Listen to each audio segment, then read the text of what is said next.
Hello class 4th. Now we have the comparison and order of numbers. If you remember, in the previous class we have studied the place value charts and the face value, जहाँ पर हमने expanded forms भी की थी और हमने अच्छे से प्लेस वैल्यूज़ के बारे में पढ़ा था. तो बेटा now will compare the numbers कि हम दो नंबर्स को, तीन नंबर्स को या चार नंबर्स को आपस में कैसे कंपेयर कर सकते हैं. तो कंपैरिजन के लिए बेटा आपको प्लेसेस की जानकारी होना बहुत ज़्यादा ज़रूरी है. जैसे कि यहाँ पे आपके पास दो नंबर गिवन है, तो सबसे पहले जब भी आपके पास कोई भी नंबर गिवन है तो आप उसके ऊपर उसके प्लेसेस मेंशन कर देंगे. जैसे यहाँ पे मेंशन है वंस, टेंस, हंड्रेड्स, 1000, 10,000. तो ये कौन सा नंबर हुआ? 78,259. Again the next number is ones, tens, hundreds, 1000, 10,000 and lakh. That is 1,03,254. तो अगर आप इन दोनों नंबर्स को चेक करेंगे तो ये lakh प्लेस तक है और ये 10,000 प्लेस तक है. तो which number is bigger one? Obviously the lakh place. यहाँ पे ज़्यादा प्लेसेस हैं तो ये नंबर इस नंबर से बड़ा होगा. तो हम क्या लिखेंगे? Simply the 78,259 is lesser than 1,03,254. Okay, now we'll have the ascending order and descending order. यहाँ पे आपके पास वेरियस नंबर्स गिवन हैं और इनको आपको असेंडिंग ऑर्डर में अरेंज करना है. असेंडिंग ऑर्डर क्या होता है बेटा? बढ़ता हुआ क्रम. ठीक है, तो बढ़ता क्रम का क्या मतलब है कि सबसे पहले आप कौन सा नंबर लिखेंगे? सबसे छोटा, फिर उससे बड़ा, फिर उससे बड़ा. तो जब आपके पास ज़्यादा डिजिट वाले नंबर्स होते हैं तो वहाँ पर सबसे पहले आपको क्या करना है? As I told you many times कि आपको प्लेसेस मेंशन कर देने हैं. जैसे कि मैंने सब नंबर्स के ऊपर यहाँ पे प्लेसेस मेंशन किए हैं. तो ये अगर ये वाला नंबर देखें, ये भी lakh प्लेस तक है. ये वाला नंबर ये भी lakh प्लेस तक है. ये वाला नंबर ये भी lakh प्लेस तक है. But this number is up to 10,000 place. ठीक है, तो जो 10,000 प्लेस वाला नंबर है वो इन तीनों नंबर से क्या है? सबसे छोटा है. तो सबसे पहले आप सबसे छोटे नंबर को यहाँ पर लिख देंगे. ठीक है, फिर उसके बाद this is the sign of smaller than. ठीक है, असेंडिंग ऑर्डर है तो बढ़ते बढ़ते बढ़ते की तरफ जा रहे हैं ना. जहाँ पे माउथ ओपन होता है वो नंबर क्या होता है? बड़ा होता है. अब इन तीनों में से चेक करना है कि कौन सा नंबर सबसे छोटा है. अब आप सिर्फ lakh प्लेस को देखेंगे. यहाँ पे 7 है, यहाँ पे 4 है और 1 है.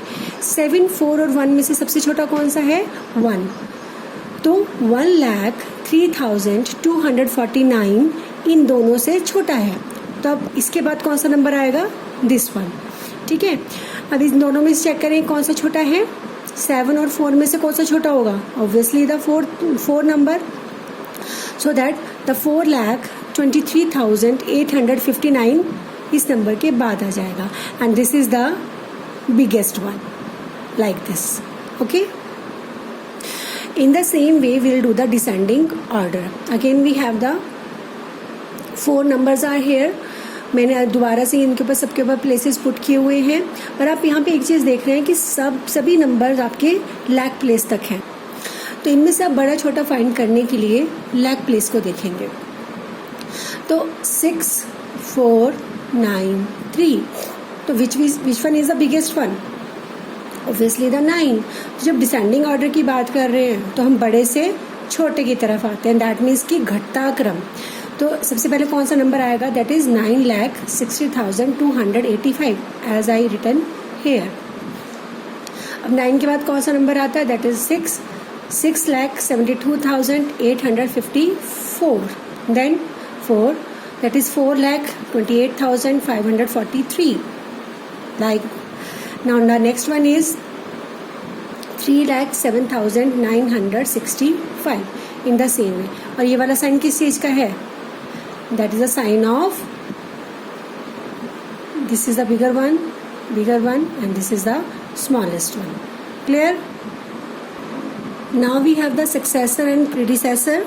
Predecessor means one less than a given number. मतलब कि किसी भी नंबर से जो एक कम है उसको हम प्रीडिसेसर बोलते हैं. And one more than the given number. और किसी भी दिए गए नंबर से जो एक ज़्यादा है वो क्या होता है? सक्सेसर. तो जैसे कि आपके पास गिवन नंबर यहाँ पे 79 है. 79 में से आपने 1 को माइनस कर दिया, 1 को निकाल दिया. Then what will we get? We get 78. और अगर हमने 1 को ऐड कर दिया then what will get? 80. So 80 is the successor of 79 and 78 is the predecessor of 79. तो you can understand in this way, अगर गिवन नंबर में हम एक को ऐड कर देते हैं, that becomes the successor or the next number. और अगर हम गिवन नंबर्स में से एक नंबर को माइनस कर देते हैं, then we'll get the predecessor, that is कि एक कम. 142 का सक्सेसर क्या हुआ? 143. और प्रीडिसेसर क्या हुआ? 141. So this is your homework for today. Exercise 1.3 complete in your notebook. और जो क्वेश्चंस आपके बुक में करने वाले हैं उनको आप बुक में भी कर लेंगे. Thank you.